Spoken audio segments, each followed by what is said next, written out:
দাবি স্মরণ করেছি। এই বিশ্ববিদ্যালয়ের এখানে অনেক নিয়মতান্ত্রিক আন্দোলন হয়েছে। নিয়মতান্ত্রিক আন্দোলনকে একটি কোঠা বিরোধী যারা আন্দোলনটা করছেন, তারা একটা আন্দোলন করছেন আমরা দেখেছি। কিন্তু এই আন্দোলনকে ঘিরে এখন আমরা দেখতে পেয়েছি একটি অশুভ চক্র, একটি গ্রুপ, যা এই আন্দোলনটাকে ভিন্ন দিকে প্রবাহিত করার জন্য তারা বিভিন্ন ধরনের ষড়যন্ত্র করছে। শুধু ষড়যন্ত্রই না, তারা বিভিন্ন জায়গাগুলিতে তারা গাড়িতে আগুন লাগাচ্ছে, মেট্রো রেল বন্ধ করে দিচ্ছে, ট্রেনের স্লিপার তোরা তুলে ফেলছে, তারা বিভিন্ন জায়গাগুলিতে অগ্নিসংযোগ করছে। তারই ধারাবাহিকতায় কিন্তু আপনারা জানেন গতকাল আমরা বিএনপির একটা অফিসে আমরা অভিযান পরিচালনা করেছি। সেখান থেকে আমরা অনেক তাজা ককটেল, প্রায় অনেক 500 লাঠিসোঁটা এবং আগ্নেয়াস্ত্র সহ অনেক কিছু আমরা উদ্ধার করেছি। এবং অনেকের কাছে আমাদের তথ্য আছে যে অনেকে তারা তাদেরকে খাবার সাপ্লাই দিচ্ছে, খিচুড়ি সাপ্লাই দিচ্ছে, পানি সাপ্লাই দিচ্ছে।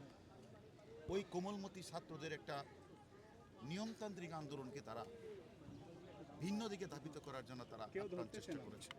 অতীতেও কিন্তু এই অশুভ চক্র, স্বাধীনতা বিরোধী চক্র, তারা কিন্তু এই আন্দোলনটাকে ভিন্ন খাতে ধাবিত করার অনেক চেষ্টা করেছে।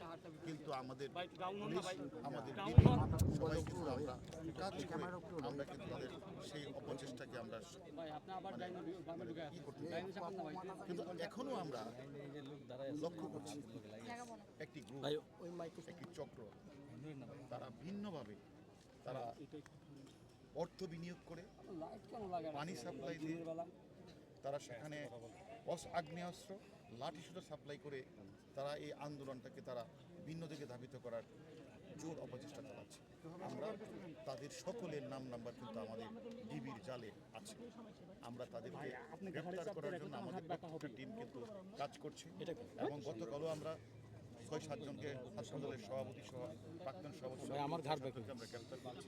তারাও অনেক নাম্বার বলেছে, অনেক নাম্বারের প্রেক্ষিতে এবং অনেকেরই নাম্বার আমরা পেয়েছি, সেগুলি আমরা তদন্ত করছি। আমরা মনে করি আমরা এই প্রিয় ক্যাম্পাস ঢাকা বিশ্ববিদ্যালয় হলের প্রবেশকে জিম্মি করে, হলের মধ্যে ভাঙচুর করে তারা যদি মনে করে তারা আন্দোলনকে তারা সাকসেস করতে চায়, তাহলে তারা ঢাকার স্বর্গে বাস করছে। আমরা মনে করি এই প্রিয় ক্যাম্পাসে কেউ এসে সন্ত্রাসী কার্যক্রম চালাবে, এই প্রিয় ক্যাম্পাসে এসে কেউ ঢাকা বিশ্ববিদ্যালয়ের হলে হামলা চালাবে, প্রভোস্টের বাড়িতে হামলা চালাবে, রোকেয়া হলের বিসিকে তারা জিম্মি করে রাখবে, এটা আমরা মনে করি আমাদের যারা আইন শৃঙ্খলা বাহিনী আমরা কাজ করি, এটা আমাদের আইনের মধ্যেই পড়ে সেটাকে রক্ষা করা। এবং সেটা রক্ষা করতে গিয়ে আমরা আমাদের যেটুকু দায়িত্ব আমাদের আছে, আমাদের মধ্যে যেটা করার দরকার আমরা সেটাই করব।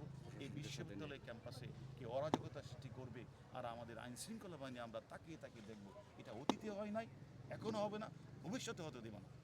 বিশ্ববিদ্যালয় প্রশাসন আপনাদেরকে কি নির্দেশনা দেওয়া হয়েছে যেহেতু শিক্ষার্থীদের?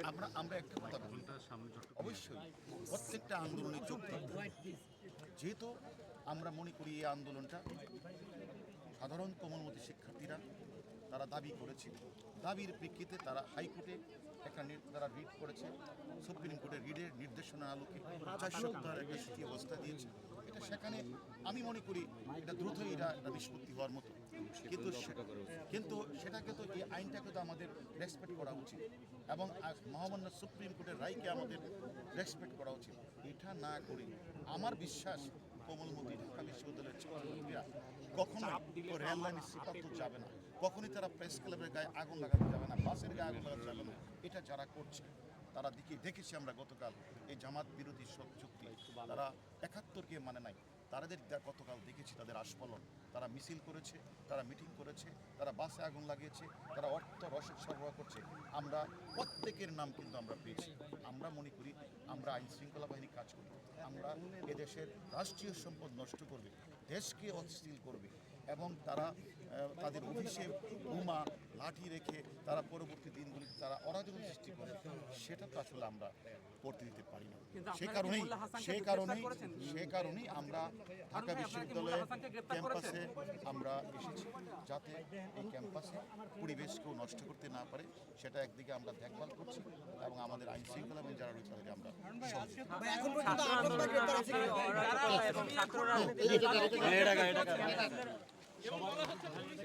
আর আমরাই ভালো না। একটা